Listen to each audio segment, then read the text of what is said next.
क्यों नहीं होता?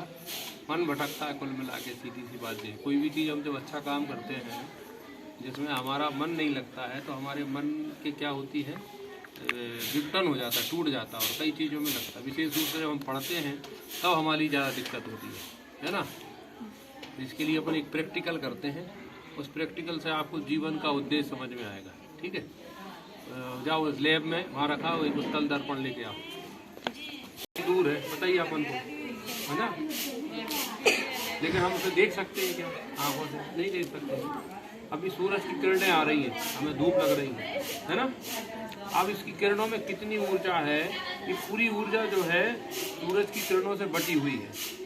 ठीक है, ये अपन ने एक उत्तल दर्पण ली, जैसे हाथ बताओ आपका, देखो अभी कुछ हो रहा है? कुछ नहीं हो रहा है। अब सूरज की किरणों को हमने एक साथ किया, क्या हुआ? मतलब जैसे ही हमने सूरज की किरणें जो बटी हुई थी उसको एक जगह लाया और एक जगह ला के जरा सा उसको किया, जरा सेकंडों में उसको लिए, देखो चिकने का एहसास हुआ। तो ऐसे ही हमारा दिमाग है, हमारे दिमाग में भी कई चीज़ें बटी हुई हैं, है ना। हमारी तरंगें अलग अलग जा रही, खाने की, पीने की, खेलने की, सोने की, कूदने की, टीवी देखना, मोबाइल चलाना। तो इस कारण से क्या हो रहा है, हमारी ऊर्जा एक साथ नहीं आ रही और हमारा जब याद करने का मन करता है तो हम याद नहीं कर पाते। क्यों? क्योंकि हमने एनर्जी बांट दी है। अब देखो इसी से थोड़ा सा और कमाल, अभी जो गर्म हो रहा है, धुआं निकल रहा है इसमें नहीं।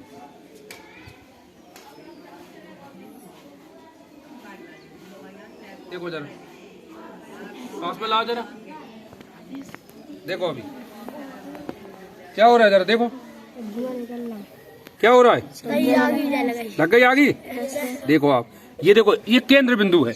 माना जब हम किसी चीज को देखा है ना, मतलब हमने पूरी एनर्जी को जब एक जगह इकट्ठा किया तो देखो सूरज की किरणें जो बट रही थी ना अलग, उसको एक साथ जब किया तो देखो इसमें आग लग गई, है ना। इसको पकड़ो, अभी देखो अभी कुछ नहीं होगा, इसमें सब बटा हुआ, देखो और कुछ नहीं होगा, कितने करते रहो। लेकिन जैसे ही हमने इसको एक केंद्र बिंदु पर अगर हमने आकर्षित किया, देखो यार, देखो धुआं निकल रहा है क्या? देखो पास में लाओ भैया, देखो जरा, देखो जरा, देखो देखो कितनी तेजी धुआं निकल रहा है, देख रहा है? जबकि कोई माचिस नहीं लगा रहा ना, कोई तीली नहीं लगाई अपन ने। देखो ये क्यों हुआ? क्यों हुआ ये? क्योंकि हमने पूरी जो सूरज की अलग अलग किरणें थी ना, उसको हमने एक केंद्र बिंदु बना दिया इसके माध्यम से। ये क्या है? ये दिमाग है, ऐसे हमारा दिमाग है, इसको आप दिमाग मान लीजिए। जब हम दिमाग को एक केंद्र बिंदु पर लगाते हैं, अर्थात किताब पर लगाते हैं, खेल पर लगाते हैं, चित्रकारी पे लगाते हैं, दौड़ पे लगाते हैं, खाने पे लगाते हैं, किसी भी एक केंद्र बिंदु पे लगाएंगे तो हमारे परिणाम हमेशा सकारात्मक होते हैं, अर्थात हमें जल्दी हमें वो चीज़ आती है, उसका हमें परिणाम अच्छे मिलते हैं।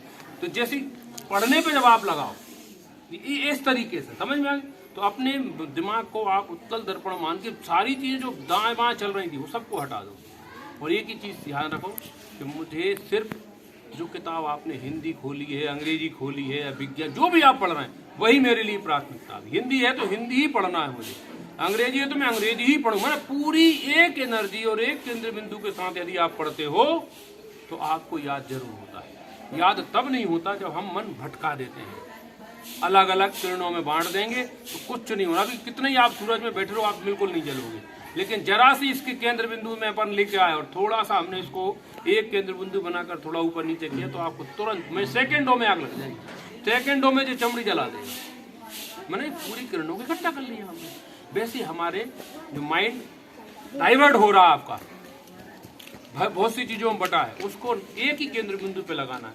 अगर मैं क्या पढ़ रहा हूँ तो हिंदी पढ़ूंगा, अब दूसरी विषय में नहीं सोच रहा, कोई चीज आने नहीं चाहिए। अगर मैं विज्ञान पढ़ रहा हूं तो विज्ञान, माने जो चीज मैं पढ़ रहा हूं उसी में मेरा केंद्र बिंदु होगा तो गारंटी से याद होता है, उसकी जो ऊर्जा है आपकी याद करने की वो प्रबल होती है। अब आगे बात समझ लो, ये इस तरीके से हमें अपने मस्तिष्क का प्रयोग करना है तो आप कभी भी भूलोगे नहीं, कभी आपका मन भटकेगा नहीं। ठीक है ना, बात समझ में आ गई?